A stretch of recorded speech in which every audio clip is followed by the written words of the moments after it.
예, 신돈 공민왕편에 앞서서 서울 석파정 이후에 진행하지 못했던 고대도 편을 마저 마무리 짓고 있습니다.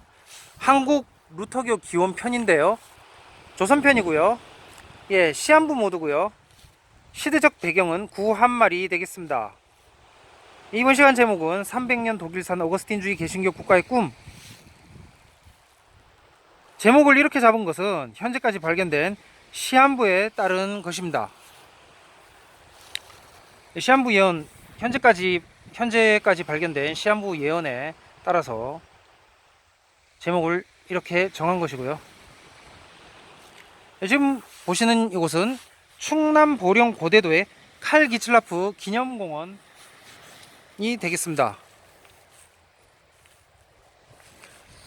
예,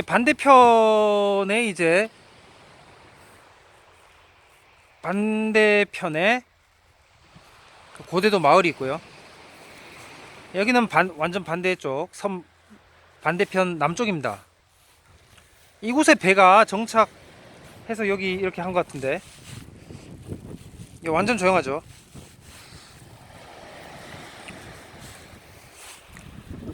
예, 흔히 조선은 첫 단추부터 잘못 끼워졌다는 말을 하죠. 예, 물론 맞는 말이에요. 그럼에도 500년을 이어온 것은 태종, 세종 때의 대대적인 방향 전환을 했기 때문입니다. 그렇지 못했다면 조선은 얼마 못 갔겠죠. 하지만 그럼에도 조선 또한 세계적 암흑기인 19세기와 20세기를 피하지 못했습니다. 서양에는 바빙크 신학이, 동양에는 순복음교회가, 아무튼 어두운 시대였어요. 홀로코스터가 있었죠. 그리고 일제 강압이 있었던 시절입니다. 결국 미드웨이 해전에서 박살나죠. 예, 내년 1월 달에 그 미드웨이 그 영화가 나온다고 하는데, 어쨌든 그 미국 비행기 몇 척으로 뭐 일본 전체 군함을 뭐 무찔렀다? 아무튼 미드웨이 해전이 내년 1월에 개봉된다고 합니다.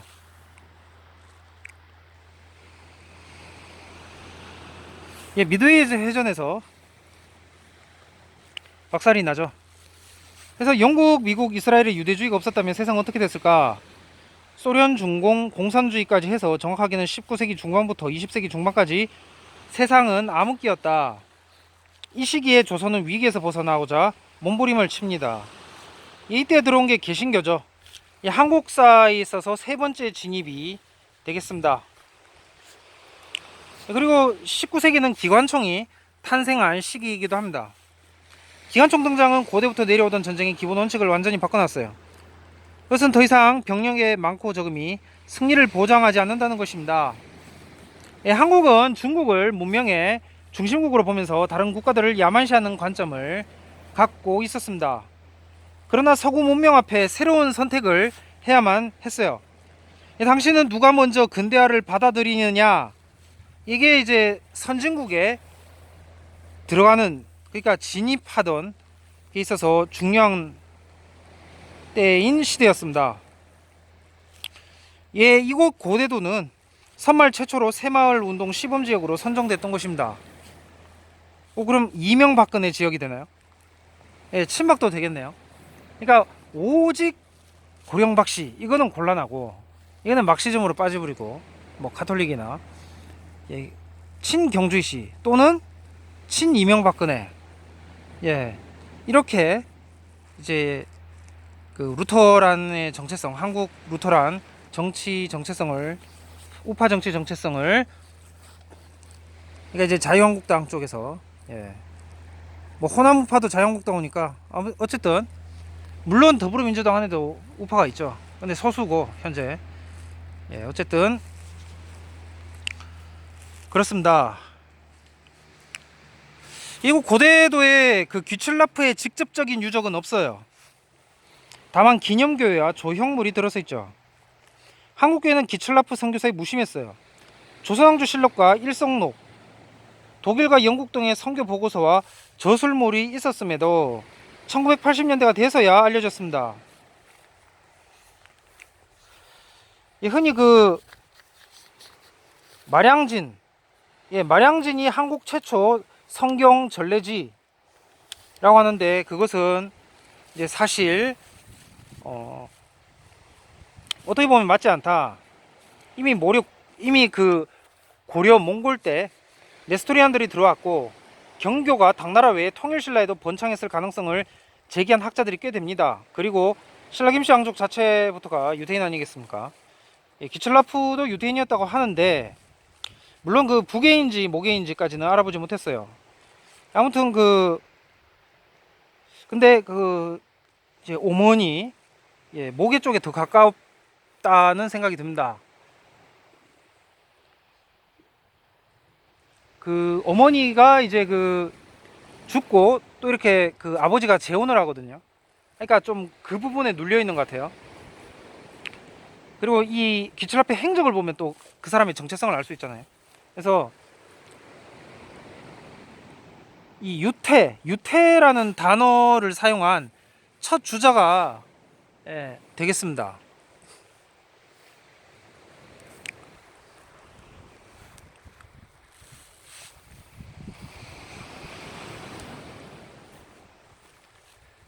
중국 언어학자는 이 용어가 반유대 전통에 근거한 거라고 하고요.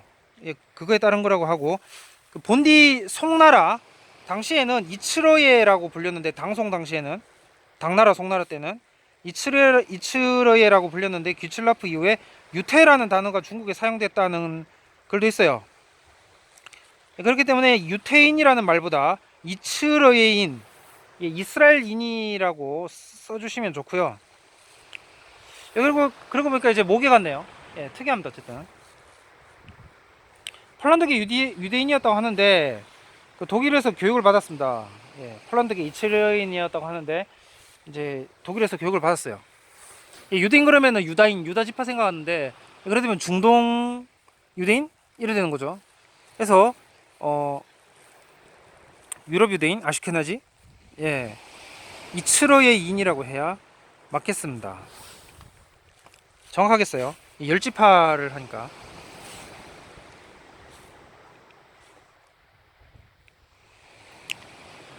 그래서 이 기틀라프는 독일에서 교육을 받았습니다. 예, 동아시아 선교에 관심을 갖고요. 조선, 류큐, 일본에 시도를 합니다. 1832년 7월 22일 로드 에머스트호가 충청도 홍주의 고대도에 나타나죠. 주민들에게 한문 성경과 전도 문서와 서적 및 약품을 나눠주고 감자와 포도주 재배법을 알려줍니다. 주기도문을 한글로 번역해 가르치고 한글 자모를 받아 적은 다음 이를 세계에 알리기도 했습니다. 야, 이 작은 나라에 독자적인 글이 있었단 말이야. 이러면서 한글 배우기 열심히 했죠. 해서 한글로 번역해서 가르쳤다. 그리고 이제 8월에 류큐에 상륙했어요. 국민들에게 한문으로 번역된 성경, 이 한문으로 번역된 성경을 배포했어요. 그리고 류큐 국왕이었던 상시에게도 한역 성경 3권을 증정하죠. 그 해부터 이듬해까지 그 쇄국 중이던 일본에도 입국을 시도하지만 실현되지 못합니다. 소현세자는 어쩌면 500년이 될 수 있었던 독일산 어거스틴주의 개신교 국가로의 길을 놓을 수도 있었던 인물이었고, 기틀라프는 300년이 될 수 있었던 독일산 어거스틴주의 개신교 국가로의 길을 놓을 뻔했던 인물입니다. 칼빈주의 입장에서는 OCS인가요? 예. 좌우지간 근대 한국 최초의 성경전례지라는 백령도는 알렌 D. 클라크 과학 안전 선교사입니다. 그가 쓴 1961년의 한국교회사 책은 바실홀 항해와 기출라프 항해를 혼용해 쓰고 있다는 것을 알 수 있습니다. 기출라프는 1832년 8월 11일 고대도를 떠납니다. 예, 정확하게 말하면 쫓겨났어요. 무관 김형수가 청원서와 선물을 돌려줬지만 그대로 둔 채 갔습니다. 성경은 한양으로 보내지지 않았고 그 경위만 보고됐습니다. 기틀라프가 한문으로 쓴 주기도문은 현재 남아있지 않다고 합니다. 하지만 기틀라프는 이때 배운 한글 자모를 중국 선교 잡지에 발표해 한글을 세계에 알립니다. 그는 완전한 표문 문자이며 이 한글이 완전한 표현 문자이며 글자의 짜임새가 매우 간단하면서도 착상이 교묘하다라고 썼습니다. 한글 책자를 구하지 못한 걸 두고두고 아쉬웠고요. 여기서 우리는 이 모계 같아 보이는데 좌우지간 이 유대 루터교도에 대해서 생각을 해봐야 됩니다. 이 유대인 루터교도 이 뭔가 개신교는 크게 루터파와 칼빈파로 나뉘죠. 성공의 경우에는 정치적인 이유로 로마와 분리돼서 신학적으로는 로마와 별 차이가 없죠. 해서 유대 앵글리카니즘이라고 해야 구분이 되겠고요. 칼빈주의 앵글리카니즘이겠습니다. 유대 칼빈주의죠. 주이시 캘비니스틱 앵글리카니즘 후천년. 장로교는 로버트 플레밍이죠. 주이시 캘비니스틱 프레스비테니아리즘 후천년. 근데요. 루터교는 이런 게 없어요. 그냥 현천년, 현재천년 설. 현재천년 왕국 그러면 안 돼요. 민주주의 시대죠. 그냥 현재천년기, 현재천년 기간 그렇게 부릅니다. 현재 천년설에서는. 그러니까 루터교는 그냥 현천년. 그러니까 무천년, 흔히 이제 무천년이 현천년이에요. 진짜 무천년은 가톨릭이죠. 천주교, 로마교라고 하는데 로마 가톨릭이라고도 하고, 정확하게 말하면 이제 경미로조라고 해야 되나? 어쨌든 그냥 로마 교회, 로마 처치라고 이 프로테스탄트 교회에서는 이제 부릅니다. 딱 정확하죠. 로만 프로테스탄트 처치. 로만 처치 그리고 프로테스탄트 처치. 로만 프로테스탄트, 로마와 프로테스탄트. 딱딱하게 이 딱 핵심 학술적 용어로는 그렇게 로만 처치, 프로테스탄트 처치 이렇게 말합니다.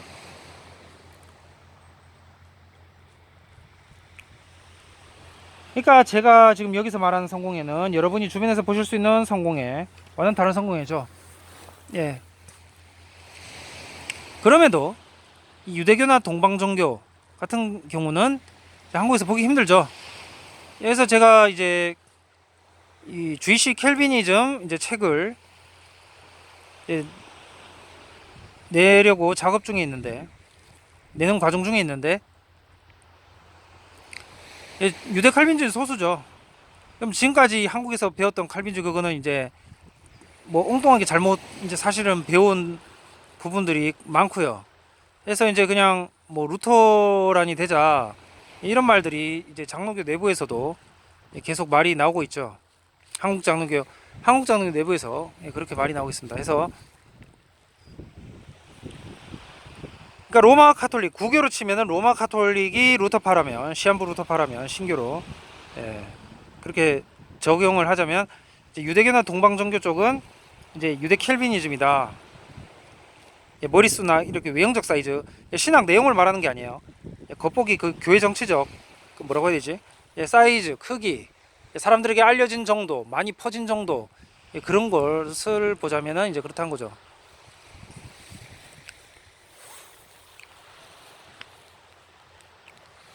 그래서 한국교 입장에서는 그냥 간단하게 크게 루터란 장로교와 칼빈주의, 유대 칼빈주의 장로교로 나누면 됩니다. 바빙크 신칼빈주의 이런 거는 2단이고요.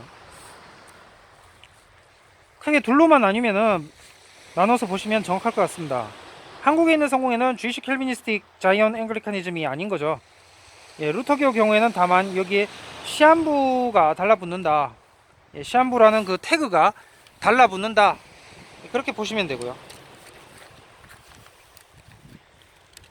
국내 경우에는 그 루터교회만 해도 개신교의 장자교파라는 인식이 있지만, 성공회는 그런 뚜렷한 자기 포지션이 없죠.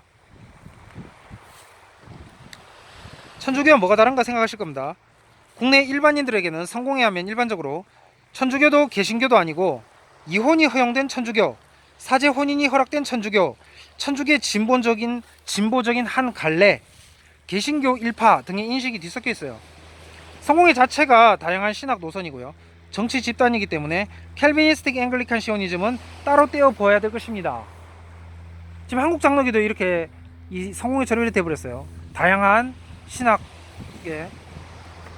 근데 장로교는 성공회하고 다르게 이 정치적 목적으로 된 게 아니라서 예, 서양에서는 그 딱 이렇게 단일체로 있었었는데 이 한국이 오면서 이 제3세계로 오면서 예, 미국 그러니까 서방 진영도 아니고 그렇다고 공산주의 소련도 아니고 어쨌든 이 3세계로 아시아 아프리카로 오면서 예, 그렇게 됐습니다.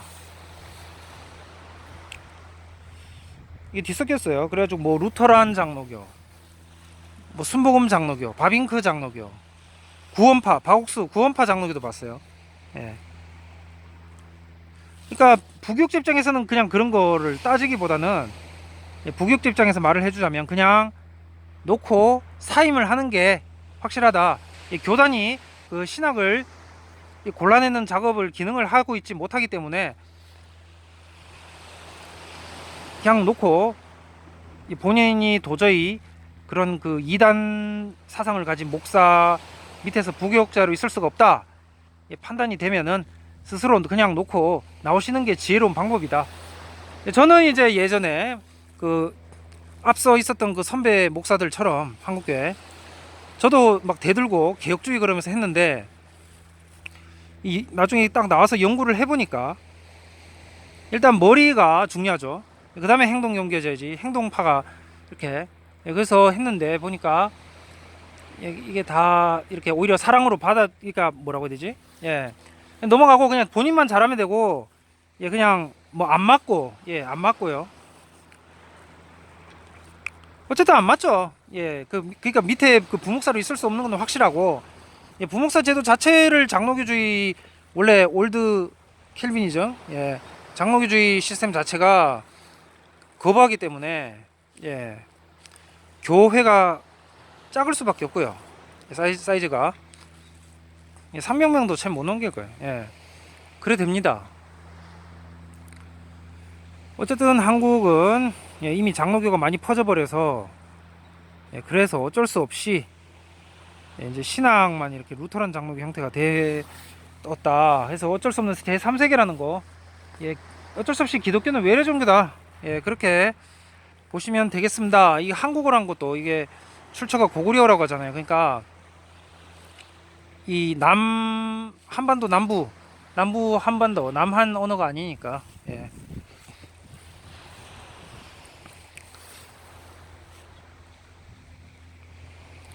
그렇게 따지면은 이제 뭐 여기 토종 스스로 나온 거는 해봐야 뭐 굿 지내고 무당 예, 당 무속 그런 거밖에 없어요. 예, 종교적인 형태를 띈 것은 다 외부에서 들어온 것이다. 그렇게 되는 거죠.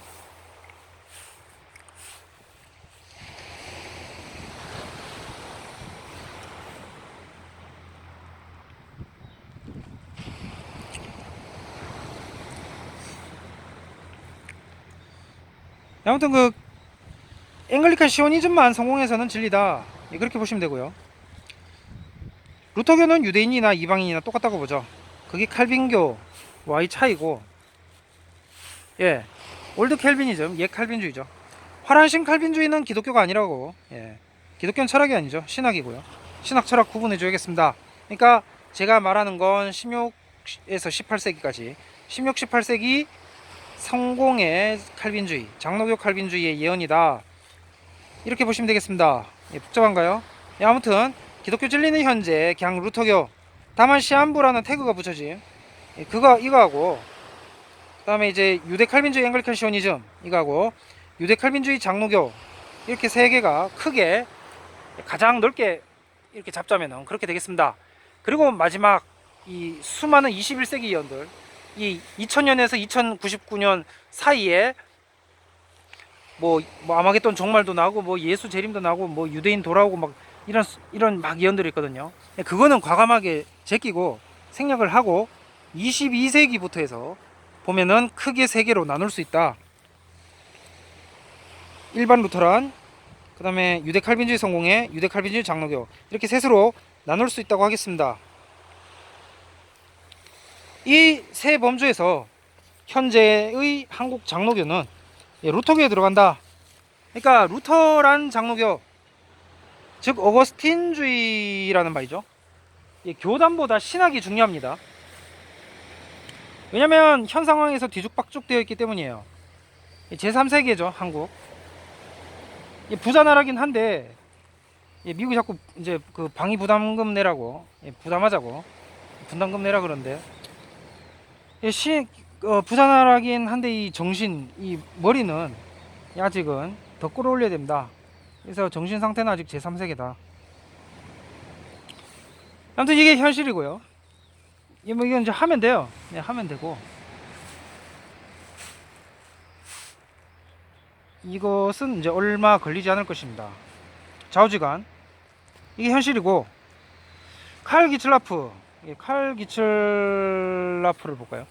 칼 기틀라프 1803년 출생, 1851년 사망. 이 칼 기틀라프는 루터 후예이자 조선 최초 외국인 선교사였어요. 실제로 배에서 내려서 조선 사람들과 얘기도 나누고 농사도 짓고 번역도 하고 그랬습니다. 마량진의 상황과는 다르죠. 서상윤 서경조 형제보다는 이르죠. 로스와 맥킨타이어가 조선인을 중국에서 최초로 만나게 된 건 1874년입니다. 소래교회, 그 총신신대원의 양지 캠퍼스 가면은 이제 소래교회가 있습니다. 복원된 건물이 있는데, 그러니까 거기다 모형을 만들어 놓은 거죠. 실제 사이즈로. 복원이 아니죠. 그냥 옛날 거를 거기다가 만들어 놓은 건데, 실제 복원해서 만들려면 황해도 가야 되죠. 근데 황해도 못 가지 지금. 아무튼 그 소래교회도 이후에 탄생된 것입니다. 기틀라프는 제너럴 셔먼호를 타고 복음을 전하려다가 대동강변에서 순교한 토머스 선교사보다 34년 앞서고, 또 언더우드나 펜젤러 선교사보다 53년 앞섭니다. 기틀라프는 조선 땅에 내려서 이들보다 앞서서 조선 땅에 내려 복음의 씨앗을 뿌렸어요. 오늘날 고대도 산 꼭대기에는 당제를 지내던 곳에서 십자가 불빛으로 바뀌었습니다. 역사는 계속 변화하죠. 처음으로 그 기틀라프가 도착한 곳은 백령도였다고 합니다. 그곳에서 침통하고 무표정한 얼굴을 한 조선인을 만나서 성경을 주고, 이 가난한 나라가 복음과 진리의 말씀에 의해 부해지기를 빌었다고 합니다. 그 뒤 군산만, 창선도, 홍주만, 고대도 등을 순방합니다. 군산만, 창선도, 홍주만, 고대도 등을 순방합니다. 가는 곳마다 한문 성경을 조선인들에게 전했고, 때로는 의약품을 나눠주면서 주민의 병을 치료하기도 했습니다. 어학에 재능이 많았던 기틀라프는 홍주 목사의 서생인 양씨의 도움을 받아서 주기도문을 한국어로 했는데, 한글 성경 번역의 효시였다, 그렇게 볼 수 있습니다. 기틀라프는 젊었을 때 베를린의 제니크 신학원에서 배운 모라비안 형제회의 신앙과 성교 정신을 구현하려고 했어요. 기틀라프는 고대 중국에서 숭배했던 신이 바로 기독교가 숭배하는 유일신이다 라고 봐서 조상 숭배나 제사에 대해서 관용의 자세를 갖고 금하지 않았습니다. 기틀라프 신앙과 전도 방법은 일반 선교단체하고 달랐죠. 해서 다른 교파나 다른 선교단체로부터 괴짜라는 평을 받기도 합니다. 그러나 기틀라프가 속한, 그가 만든 복한회는 중국 광동과 광서 지역에 상당한 영향을 발휘했어요. 그래서 객가 지역은 물론 광서에서 발생한 태평 천국에까지 영향을 미쳤습니다. 어떤 이들은 1830년대 중국 교회는 완전히 기틀라프에 의해서 이끌어졌다, 그렇게 평가하죠. 1837년에는 1833년 발행된 동서양고 정간지를 중국 광저우에서 싱가포르로 옮겨서 발행합니다. 동서양고는 중국 본토에서 발행한 최초의 중국어 정기 간행물입니다. 동서양고 창간호에서 기틀라프는 중국인의 문제점을 지적해요.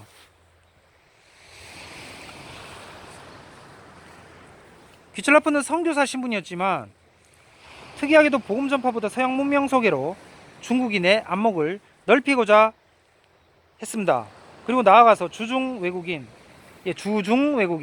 중국에 거주하는 외국인의 이익을 옹호하고자 했습니다. 이게 이제 일반 선교사와는 매우 특이하다. 아무래도 그 복음 목적보다는 정치적인 목적에 더 관심이 갔던 사람으로 보이고요. 그래서 괴짜 선교사로 불렸는지도 모르겠어요. 1830년대 중국 최초 목사 양발은 중서 문화가 다르다고 설명합니다. 중국과 서양 문화가 다르다. 첩에 관한 문화를 보면 중국에는 이제 후손이 없는 것도 큰 불효였죠. 그래서 어떻게든 후손을 낳아야 된다. 여기서 첩을 맞아들였다. 근데 서양 사람 입장에서 그것은 중혼이나 음란죄였습니다. 루터란 입장에서 그렇게 보이죠, 당연히. 그러므로 서양인이 중국인에게 복음을 전하려면 이런 문화 차이를 극복해야 한다고 했죠. 그러니까 그 기틀라프의 루터란적인 이 신학적 마인드가 이제 오늘날의 한국교회, 초교파 한국교회라고 해야 돼요. 교파철에서 오늘날 이 대다수 일반적인 한국교회의 그 모델을 만들어 준 것이고, 이제 제가 소개하는 유대 칼빈주의는 이제 한 150년이 지났나요?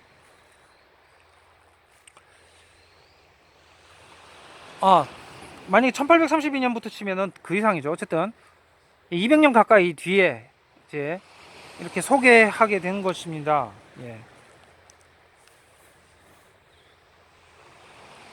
그 30년 전쟁 이후에 루터파가 신앙의 자유를 얻는 것은 35년, 칼빈파는 135년인가요? 아무튼 칼빈파가 확실히 더 걸리잖아요. 칼빈파, 진짜 칼빈파가 이제야 그동안 뭐 신칼빈주의 계속 이렇게 찝쩍 이렇게 신칼빈주의 이렇게 접근하다가 말아버리고 안 맞으니까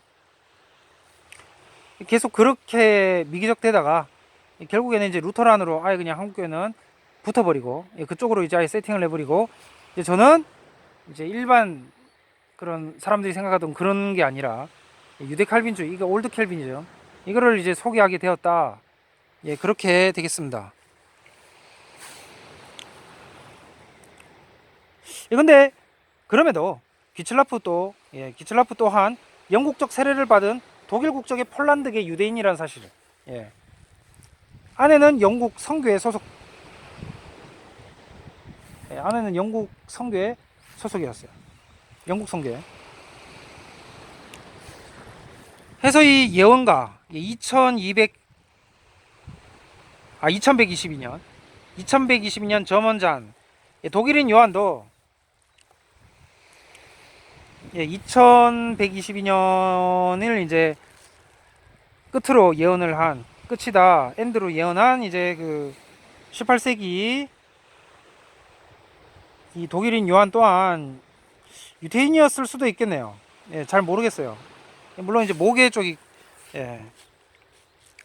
모르겠습니다. 아무튼 독일인 요한, 그리고 그 앵글리칸 보제, 그 제가 말했던 그 앵글리칸 시오니즘이요. 이 사람 이름은 이제 나다나엘이고요. 최초로 공개하네요. 나다나엘. 그리고 이제 영국 장로교 목사인 로버트 플레밍. 이 세 명, 독일인 요한, 앵글리칸 나다나엘, 그 다음에 스코틀랜드 로버트 플레밍 주니어죠. 이 세 명 모두 영국 섬에서 책을 출판합니다. 바빙크가 개혁교의학을 1907년 화란에서 낸 것과는 역사적으로도 지리적으로도 다르죠. 기틀라프는 중국인들에게 서방의 과학 문명과 민주 정치를 소개합니다. 서양 문명이 중국보다 앞섰다는 거죠. 명나라 말기에 천주교인 신부인 마테오 리치는 세계 지도를 그릴 때 중국을 지도 중심에 그려서 환심을 받습니다. 그러나 기틀라프는 영국을 세계의 중심이라고 강조해서 마테오 리치와 매우 다른 자세를 보인다는 사실. 애매하죠. 영국적 세례를 받은 독일이라니까. 그러니까 영국 가서 배우고 영국에서 책 출판했는데 자기는 독일인이니까. 그러니까 주류는 그 나다나엘과 플레밍이라고 해야겠죠. 근데 한국 입장에서는, 또 일반 여러 나라들 이 개신교도들 입장에서는 이제 독일인 요한이 크게 보이겠죠.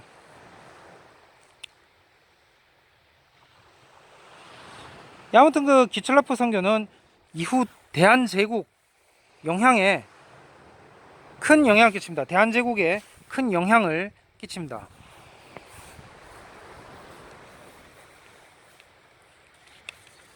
대한제국에 큰 영향을 끼치죠. 한국민주주의 시작은 1910년 신민회죠. 조선 말기 동학이 아니고요. 동학은 왕권을 바로 세우자는 운동이었죠. 뭐든 오버, 과장이 문제겠습니다. 중국이 중심이라고 그려주는 거나 가야가 신라 원조라는 이상한 말, 대항함이 원래 경주가 아니라 울산이라는 말, 모두 미신적인 것들이고요.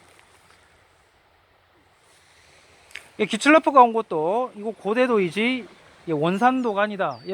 보나마나 이게 딱 감이 오던데, 경주 대항함보다 울산 대항함이 크거든요. 그래서 사실은 문무왕의 왕비능이 아니라 문무왕비였다라고 제야사학자들은 더 크니까 사람들 더 찾고요. 그래서 여기에 모셨을 것이다라는 말을 하듯이, 마찬가지로 귀칠라프 또한 이제 원산도에 갔을 것이다. 고대도가 아니라.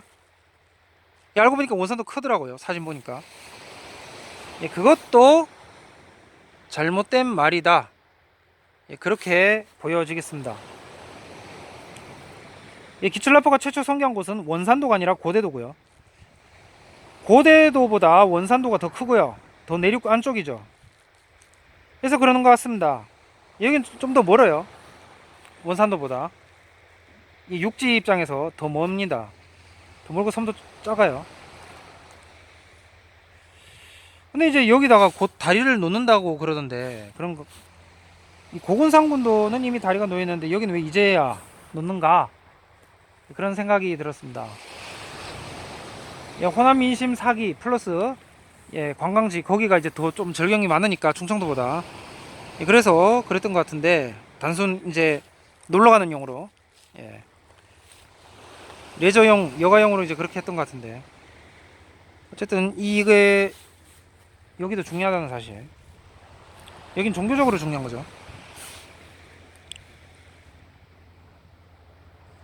그래서 고군산군도는 단순히 어떤 성교 역사적 시각이 아니라 놀고 먹자, 여가의 시각에서 단순히 경치가 좋은 곳에 다리를 놓은 걸로 보이고요. 이것은 이제 고대도와의 차이를 낳는다. 고군산군도와 고대도는 다른 종류의 성격이다. 다른 종류 성격의 중요 지역이다 하겠습니다.